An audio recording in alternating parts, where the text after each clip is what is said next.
యాక్చువల్గా కర్మ అనేది ఉందా లేదా, జస్ట్ మిత్తా? కర్మ నిజంగా ఉంటే ఈ డౌట్ మీకు ఎప్పుడైనా వచ్చిందా? మనం చంపి తినే చిన్న ప్రాణులు మనల్ని చంపి తినట్లేదు ఎందుకు?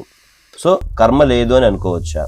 ఒకవేళ ఉంటే అది ఎలా వర్క్ చేస్తుంది తెలుసుకోవాలంటే ఈ వీడియో లాస్ట్ వరకు చూడాల్సిందే. ఈ కర్మ గురించి నేను న్యాచురల్గా లాజిక్గా చెప్తాను, మీకు క్లియర్గా అర్థమయ్యేలా. చాలామంది కర్మ అంటే ఇన్స్టెంట్ పనిష్మెంట్ సిస్టమ్ అనుకుంటారు. మీరు చెడు చేస్తే నెక్స్ట్ డే మీకు చెడు జరుగుతుంది అని.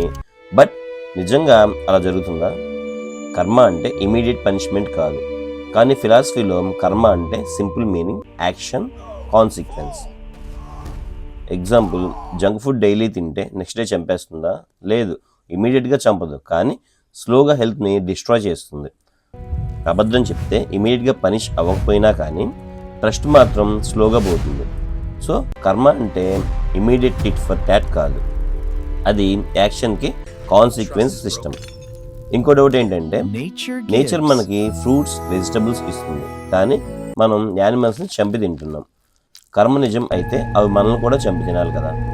అలా అవి మనల్ని ఎందుకు చంపి తింటలేదు అంటే, నేచర్ మోరల్ జడ్జ్ కాదు, నేచర్లో సర్వైవల్ సిస్టమ్ ఉంది. లైన్ డీని తింటుంది, స్నేక్ ఫ్రాగ్ని తింటుంది, ఈగల్ స్నేక్ని తింటుంది, హ్యూమన్ యానిమల్స్ని తింటాడు. ఇది గుడ్ బ్యాడ్ సిస్టమ్ కాదు, ఇది మోరల్ జడ్జ్మెంట్ కాదు, ఇది food chain and survival mechanism. అవి మనల్ని చంపి తింటలేదు అని అనుకుంటాం, బట్ రియాలిటీ ఏంటి? వైరస్ అండ్ బ్యాక్టీరియా మనల్ని చంపగలదు, వైల్డ్ యానిమల్స్ అటాక్ చేస్తాయి, నేచర్ డిజాస్టర్స్ మనల్ని డిస్ట్రాయ్ చేస్తాయి. మనం టాప్ ఆఫ్ ది చైన్లో ఉన్నందుకు సేఫ్ అనిపిస్తుంది, బట్ నేచర్కి మనమేం స్పెషల్ కాదు. నేచర్కి గుడ్ బ్యాడ్ కాన్సెప్ట్ లేదు, నేచర్కి సర్వైవల్ మాత్రమే ఉంది. కర్మ అనే కాన్సెప్ట్ స్పిరిచువల్ ఫిలాసఫికల్ ఐడియా.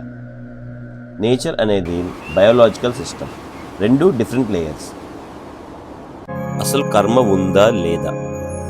ఇక్కడ కర్మని 5 యాంగిల్స్లో చూడొచ్చు. Spiritual view, psychological view, scientific view, social కర్మ అండ్ ప్రాక్టికల్ కర్మ. వీటి గురించి నెక్స్ట్ వీడియోలో చూద్దాం. ఇప్పుడు ఒక క్వశ్చన్ మీకు, మీరు కర్మని బ్లైండ్గా నమ్ముతారా లేదా లాజిక్గా అర్థం చేసుకుంటారా? కామెంట్లో మీ ఒపీనియన్ చెప్పండి. Thank you for watching.